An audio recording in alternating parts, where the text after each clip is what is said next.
continuing our Pursuing Gold series. We're in lesson number 2. Last week I was not here, but we started the series last week with worship. So we're going to continue on our series here. Make sure that you have a white sheet of paper, a pen, so you can fill in the blanks. And remember, if you say 3 of these and turn them all in, we'll get you a flood buck for that as well. All right. Anybody want to share a little bit about what we talked about last week, if I remember? Anything about worship that they remember? Fantastic. You guys listened great, it looks like. Yeah.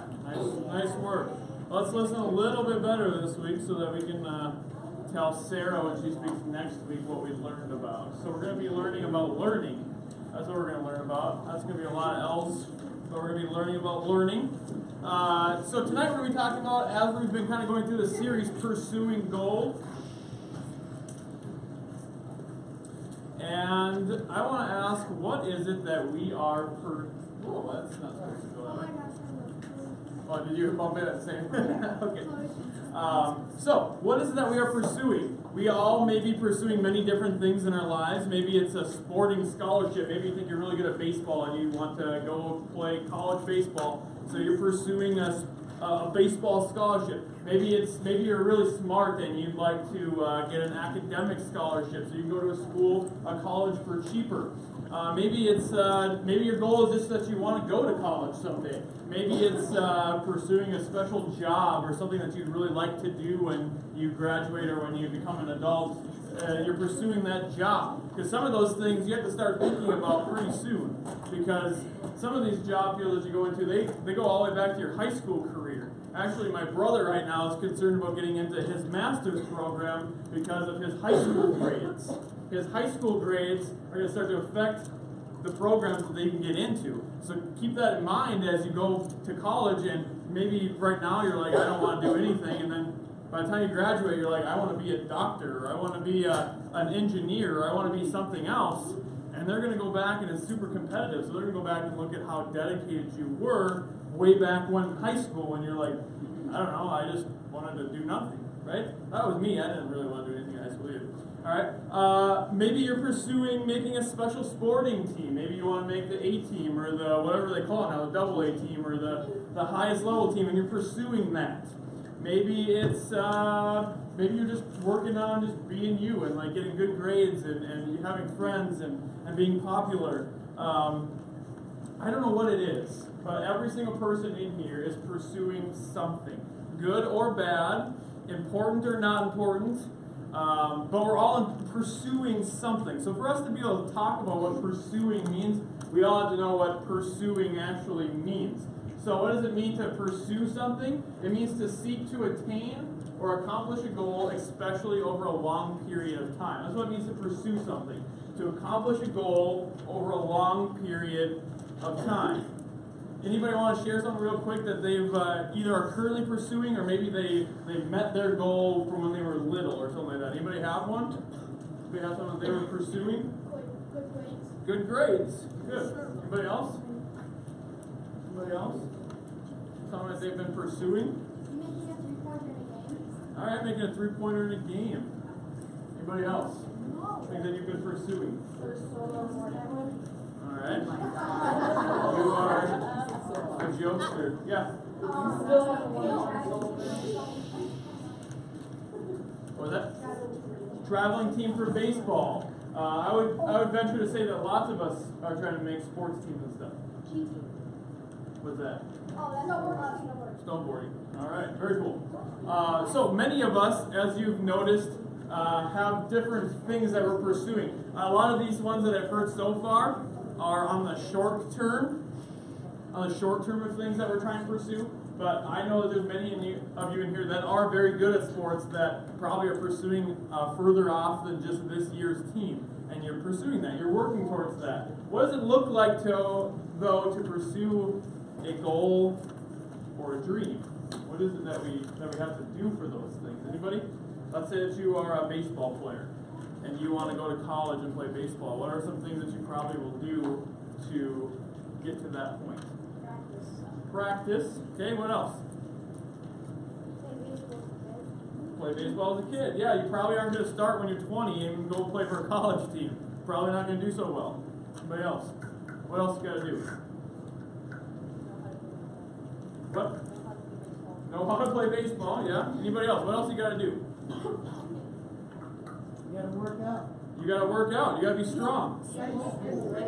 You do have to get good grades because you're not going to get to college if your grades stink. You can be the best baseball player ever, but if you can't get into college, it's going to kind of be hard to get noticed by a professional team.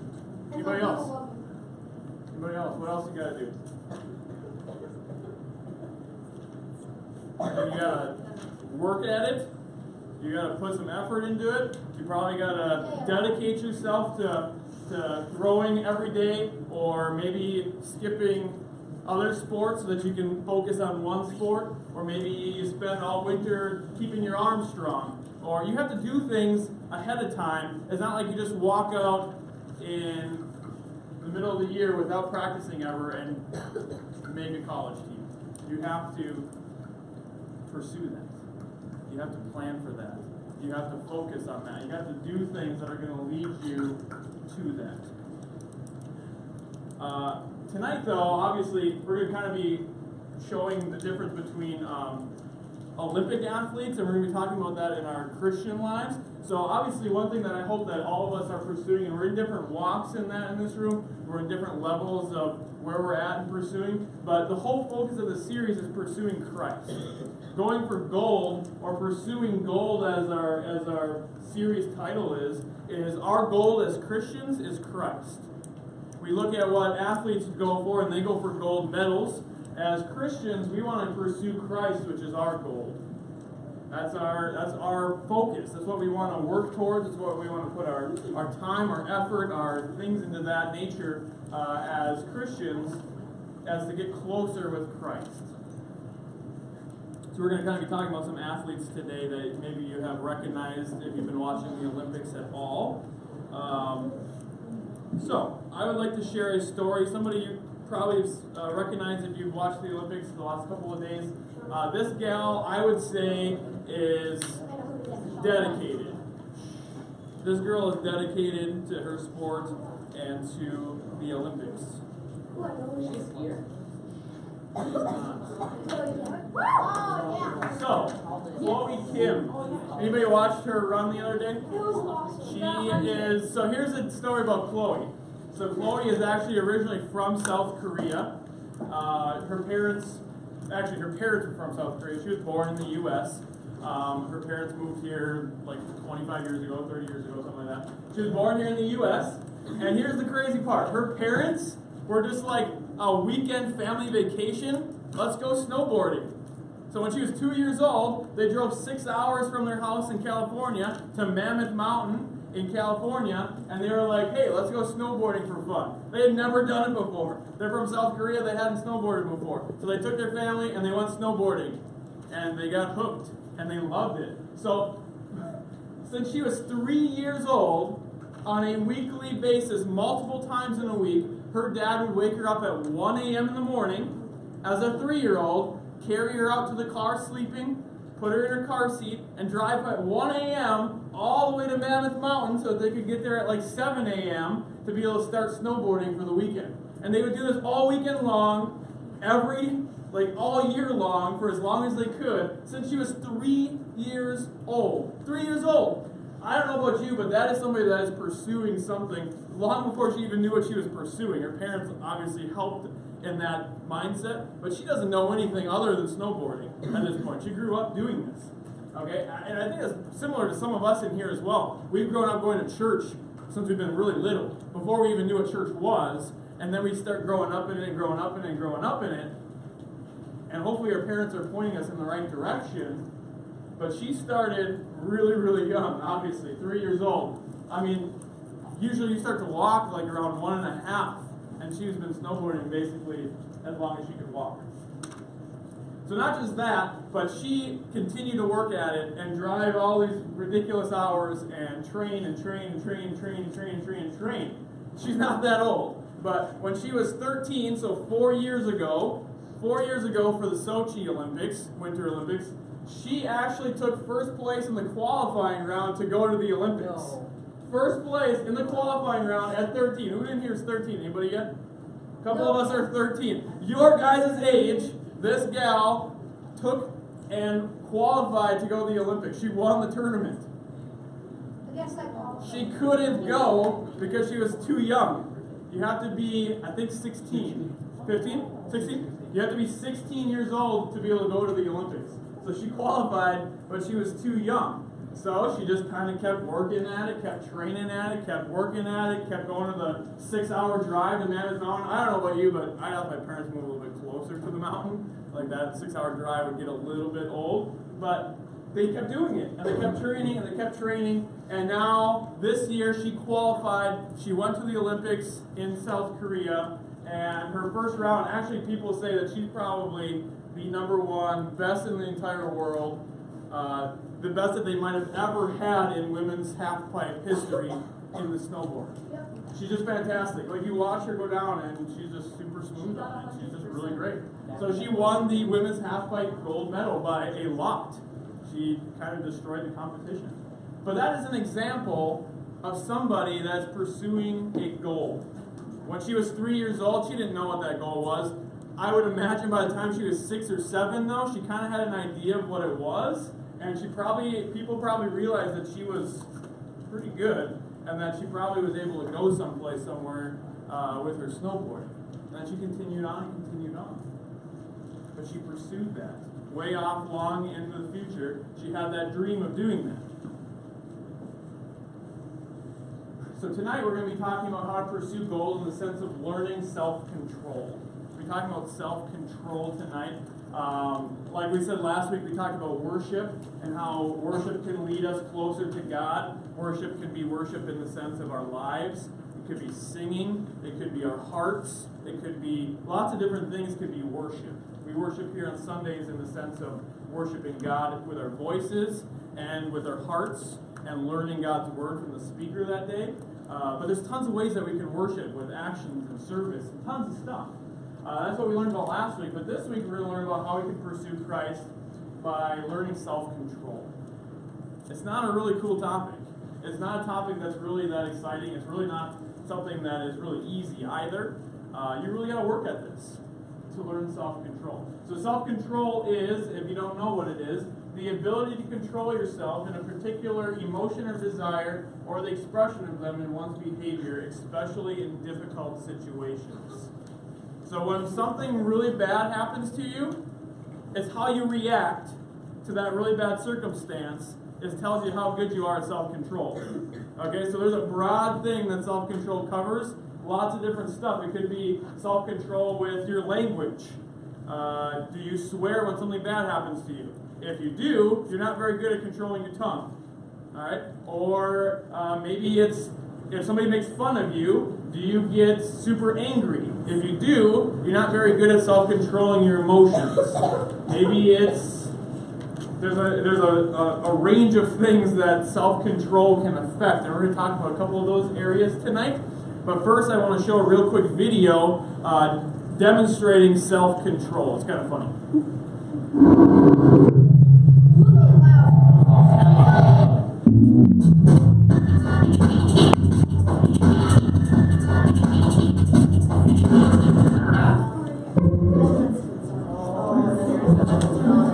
Okay, sit in that chair. Alright, here's the deal. Marshmallow for you. You can either wait, and I'll give you another one if you wait, or you can eat it now. When I come back, I'll give you another one, so they know how to. But stay in here and stay in the chair till I come back, okay? Alright.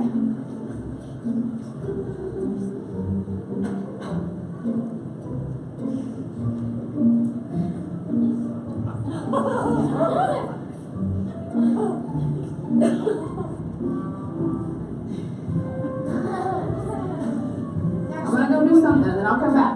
It's yummy. Sounds really good.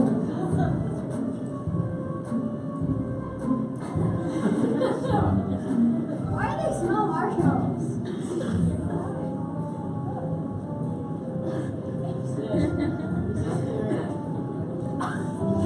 Wait, Corey?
And see if you need it right now, or you can wait. Either way.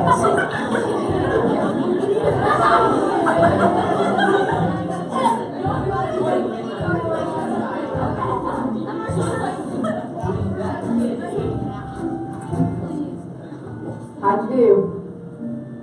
Did you do good? You did? You wanted to eat it, didn't you? Yeah. So did I tell you to give you another one? Okay, I need you both.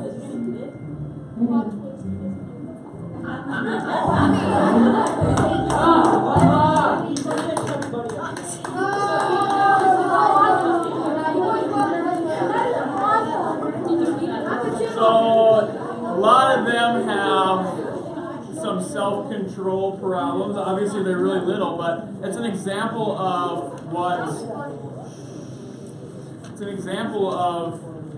the things that we are tempted by as adults and middle schoolers as well. It might not be a marshmallow, but it's an example or an experiment that shows what we can be tempted by. We can be tempted by our friends to do things that we know we shouldn't be.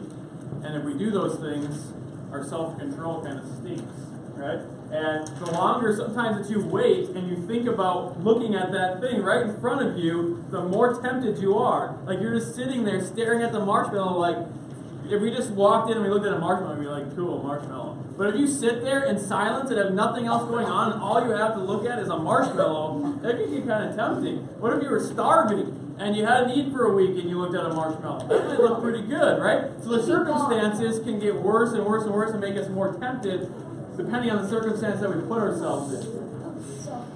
Which is the same way as our lives are. The circumstance that we put ourselves in and the people that we surround ourselves with can help us or hinder us in our self-control. As we talk through what Paul wrote in 1 Corinthians 9:25, it says, "Now everyone who competes exercises self-control in everything." Not one thing, not two things, not three things. We're supposed to have self-control in everything. Every area of our lives is supposed to be able to have self-control.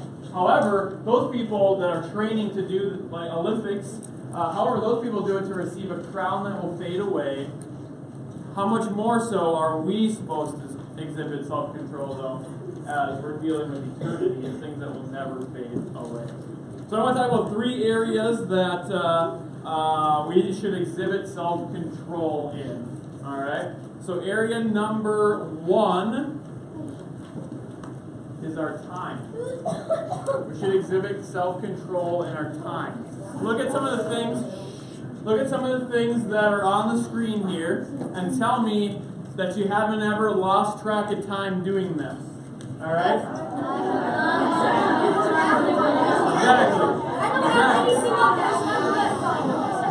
Listen.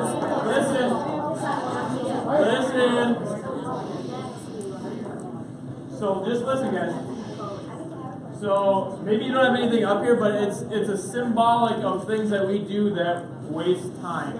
Things that we just do. Maybe they're for fun. They're not necessarily bad. Anything on the screen isn't necessarily bad. It's when we pursue these things. When we spend all of our time and energy in these things.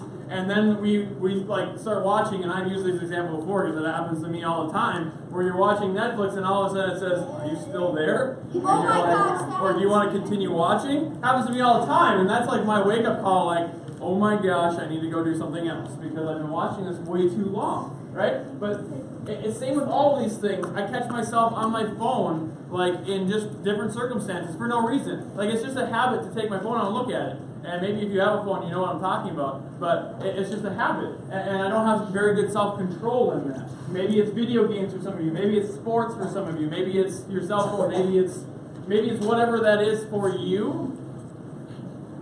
But being able to have self-control over our time is not easy. But it's one area that we really need to focus on. We really need to focus on our time. The things that we put our time and energy into will, like I said earlier, will point us in a direction either towards Christ, kind of towards Christ, or the opposite direction of Christ. I don't know what things you're putting your time and energy into, but they'll point us in a specific direction. And the more time and energy you spend in those things, that's what your heart's gonna desire. That's what your heart is gonna turn you towards. And when you go through hard times, people that turn themselves to things that aren't at Christ are going to turn themselves to these things when times get tough. When they get stressed out, they're going to go to their cell phones and do something on their phone. Or they're going to go to a video game. Or they're going to watch their feel-good movie. Or they're going to go to whatever that is instead of God. And your self-control can quickly lead you down the wrong path. Matthew 6:24 says, "No one can be a slave of two masters, since either he will hate one and love the other, or be devoted to one and despise the other. You cannot be slaves of God and of money." So it's not just talking about just money. That is an example to have self-control in that. But we could be we could have our phones be our masters. And I think many people struggle from that. And instead of turning their time and energy towards God, they put it into their cell phones. Or they put it into social media. Or they put it into sports. Or they put it into studying. Or they put it into money. Or they put it into whatever those things are. And they focus their time and energy into something other than God. And as it says here, and I think many of your parents could attest to this, maybe some of you in here, we can't have two masters. You can't have two equal things of importance. It's very difficult to have two different masters, because eventually they're going to coincide and conflict, and you're going to have to choose one. And whatever you put your time and energy into is what you're going to end up choosing. All right, area number 2. So area 1 was time. Area number 2, this is a tough one sometimes. Our attitudes. Our attitudes. We have to have self-control in our attitudes. That dude is just yelling at that shit. Like, you ate that marshmallow! He's so happy though. And that guy was like a weird laugh. So, we have to have self-control. Listen. We have to have self-control in our attitudes. This is a tough one, especially for me. When I'm tired, or I'm stressed out, or I'm crabby, if somebody like you guys over here are talking and I wasn't in a good mood right now, I would be very snappy. I'd be like, "Hey guys, be quiet, it's super rude." But I'm in a good mood right now, right? But it's your attitude. It's things that will affect you and how you react to different circumstances. We have to have self-control in that. We have to learn how to treat people even when they're treating us poorly. We have to learn how to treat people when we're exhausted and we're tired, and we still have to treat them nicely. One of the things that's super hard with my job, and actually they spend a lot of time training us in the job that I do, working as a paramedic, is we'll work for 16 hours. Do you think I want to talk to anybody by the time 16 hours comes along? No! Especially when you call me for something that's stupid. Then I really don't want to talk to you or have any time and energy for you. But we have to treat you as if this is your emergency and care for you and have a good attitude. That's not always easy, and it doesn't always happen.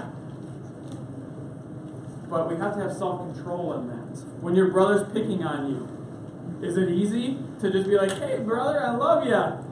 Let's go watch a movie together"? No, you want to punch him in the face. You want to deck him. You want to yell at him. You want to do something you shouldn't do. You want to do something that you shouldn't do. Or you just wake up and it's a bad morning and your parents tell you to do something and you talk back to your mom or your dad and you're like, and then they get all mad at you and now you're grounded, right? Our attitudes are something that we need to learn to have self-control in. We need to be able to control those things. We need to be able to, even when somebody's making us mad and we're tired, be able to treat them with respect and kindness.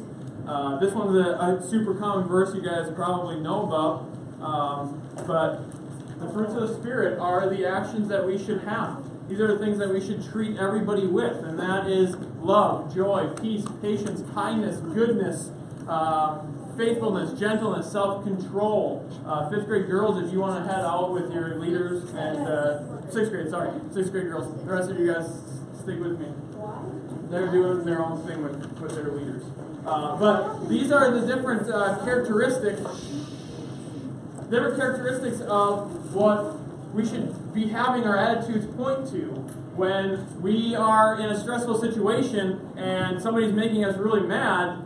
We should show love and joy and peace and patience, kindness, goodness, faithfulness, gentleness, and self-control. That's not easy. But when we turn our energy and our focus and we're pursuing God, these things are a lot easier. But when we're pursuing things that aren't God, these things become a lot more difficult. They become very challenging to do, and we probably start straying off of this. A lot of the adults in here, your D group leaders, you could ask them, the times that they seem to be most crabby and would respond poorly in different circumstances is probably when they're pretty far away from God, or they haven't had a time where they've had a moment with God that day, and they haven't kind of refocused themselves, and they're just living their own worldly selves. And our flesh and our blood wants to do things that are sinful.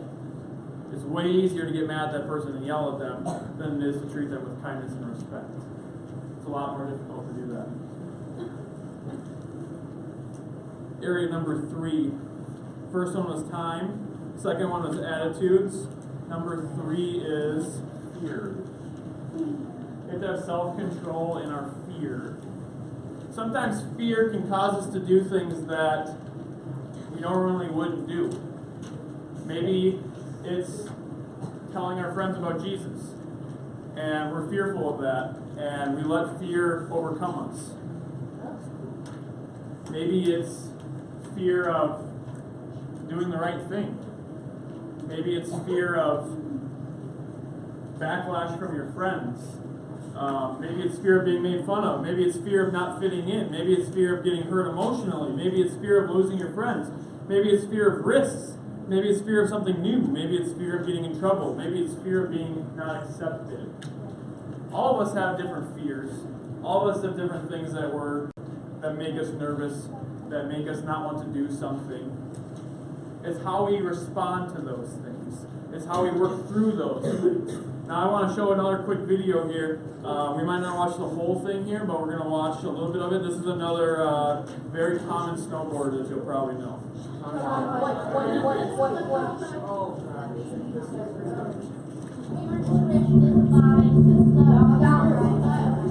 Yeah.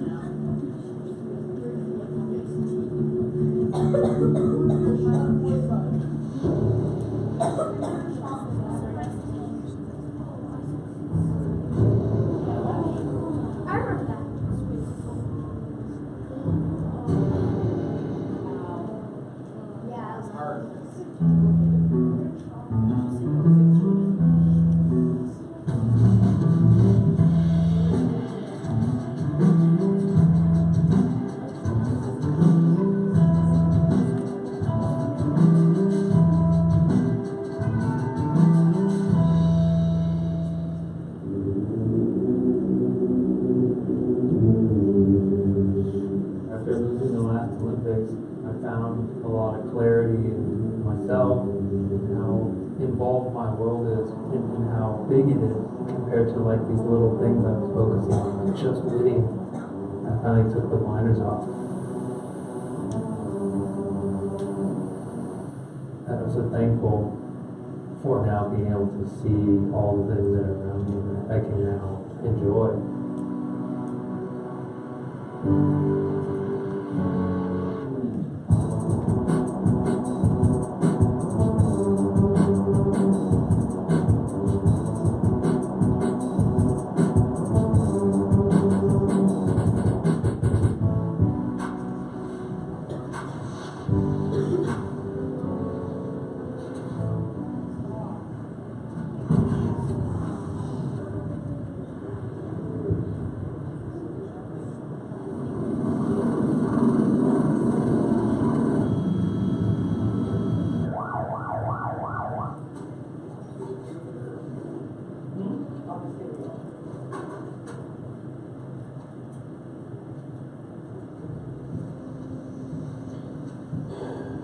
It's 11 at night and they just canceled the surgery till tomorrow morning, so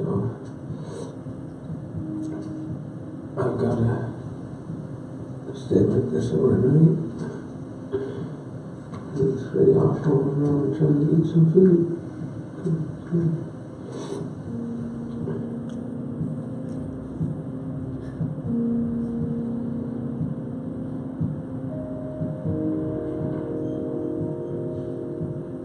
If I scared myself I've never really had that much blood coming out of me before.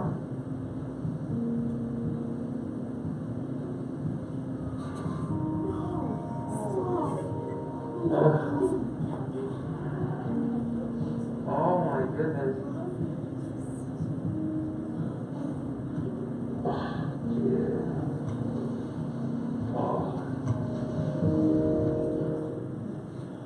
So he had 62 facial stitches. 62 facial stitches like this. So just think about this for a second. Just think about this for a second. A, it was videotaped, so you can watch it over and over again. B, this was October 17th of 17. So October, November, December, January, February. 4 months ago. 4 months ago this happened, where he split his entire lip open and needed 62 stitches, transported by a helicopter and an ambulance, and he had surgery. And what it didn't show after that is actually he ended up popping a lung as well. They didn't know about right away, and he got sent to emergency surgery to get blood off of his lungs because he almost died from it. So he got banged up really good, right? Yeah, he looked pretty rough, right? And that probably hurt a lot. So think about that though. You think the very first time that he got back in a snowboard that it was super easy to drop in on that half pipe and do whatever trick he normally does? I guarantee not. I don't care how crazy you are or how ridiculously fearless you are or how good you are. There has to be something in the back of your mind that says, remember last time? Remember what happened? Remember when you smashed your face in? Remember when that really hurt? Remember when he even said it, I scared myself. I have never seen that much blood. He's a snowboarder, for goodness sakes. He's seen a lot of blood and broken bones, but he scared himself. And the first time that he got back, which wasn't that long ago, I guarantee that the first couple times he was really cautious. He was very scared to go down. Like, I don't know if I want to go as high as I normally would, or I'm going to second guess this flip, or I'm going to second guess this turn, or whatever that is. And he, for a little while at least, he's a super good snowboarder, obviously, so he probably got over it a lot faster than others. But you let fear control you. And you let fear kind of run your decisions. Now, obviously, none of us in here right now are at this level that Shaun White is, where we're at top of the world in snowboarding. But we can turn this back to our lives. And whatever that fear is that we have, that fear that's driving us to do something or not do something, whether that's fear of fitting in, so you do something that you know you shouldn't, or fear of whatever that is for you. I don't know what that fear is for you, but each one of us has a fear of something that might be causing us to do something that we shouldn't be, or to not do something that we should be. It's not easy. It's scary. I don't like to overcome my fears. I don't like to overcome things that I don't like doing. But on the pursuing Christ, pursuing gold, when we're trying to pursue these things, having self-control, we need to have self-control over these things. We need to know that Jesus is king and that he's ruled over these things. That it doesn't matter if our friends make fun of us for what we believe in. It's important that we tell them what we believe in. Joshua 1:9 says, "Have I not commanded you? Be strong and courageous. Do not be afraid. Do not be discouraged, for the Lord your God will be with you wherever you go." I love this verse. I love it. When you're scared about whatever it is that you're talking about about God or with God or whatever circumstance you're in, he's with you. He's with you no matter what that is. He's with you to comfort you and to be with you and to guide you through that. And when you're discouraged, he's there to encourage you. When you're not courageous and you're cowering in the corner, he's there with you. Matthew 6:34 says, "Therefore do not worry about tomorrow, for tomorrow will worry about itself. Each day has its own trouble of its own." If you struggle with anxiety or fear of doing specific things, this verse is for you. Don't worry about what's going to happen tomorrow, because we got to worry about today. And we shouldn't even worry about that because God's got it under control. It's not easy, trust me. I struggle with anxiety. I do. I struggle with certain things and being fearful of that. I used to be really scared to talk in front of people, if you can imagine. Now I really love it, but it's some of those things that we have to overcome. And one of my fears was talking in front of people and communicating in front of people. And to me, that fear was because the evil one didn't want me to share, didn't want me to speak, because he knew that I was okay at it, that I was good at it, that people would listen to me when I would say those things. And so I was fearful of it, until I was able to overcome that and kind of give that to God and say, hey, you know what, God? I don't care what other people think about that. I'm not going to be fearful of that anymore. Maybe you have similar things to that. Maybe there's something like that that you're fearful of. But don't worry about tomorrow. Let God get it under control. Work on your self-control. Work on self-control in the time that you put into things. Work on your self-control in your emotions and your attitude about things. Work on your self-control and the fear. So one quote that I heard today, and then we'll finish up, that I really liked, and it goes kind of with our emotions or the things, or how we treat other people. Think about it this way. You might be the only Bible that somebody ever reads. Think about that. You might be the only Bible that somebody ever reads. And you're not a book. They're reading your emotions. They're reading the way that you treat people. They're reading the way that you react to things that happen. They're reading the way that you're treating others. And if they know that you're a Christian, or they know that you go to church, and you don't act anything like that, you're turning people off from going to church left and right. Because they're going to look at you and be like, why the heck would I waste my time doing that? He treats everybody just as bad as I do. Or he's just as mean as I am. Or he's meaner than I am. And you guys sometimes can be the first time and the last time that somebody ever even thinks about Christ. Or thinks about the Bible. Because I guarantee that if you go and you live those fruits of the Spirit, those 12 things there, and you treat people like that a majority of the time, people are going to wonder what the heck is wrong with you. Because you're going to be different. You're going to be different. Nobody does that. That isn't a Christian. There's happy people, but they get mad too. I'm not saying that all of us are perfect, but people will start to wonder when you consistently, continually act like that. Or when you give things back to God. Or you respond in fear with prayer. So, let's pray, and we're all done. So let me pray for us and dismiss you. Jesus, thank you so much for this series. I just love this series, Pursuing Gold. Just like these Olympic athletes spent years and years and years. I mean, the average age of Olympic athletes when they start their sports is like 4 years old. And how similar that is to us, God. Most of us in here grew up with our parents going to church.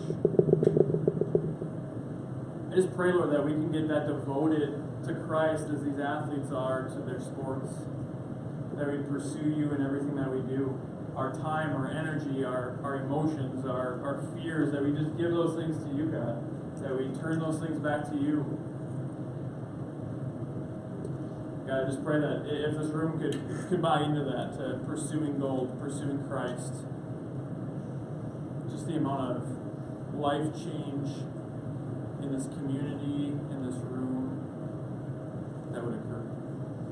So God, I just pray this week that we would be able to honor you, that we'd be able to pursue you, that we'd be able to start looking at what our long-term goals are, where we want to be in 5 years, in 10 years, in 20 years, where we want to be when we're grandparents, what our lives will look like, what our relationship with Christ should look like, and to start working towards that.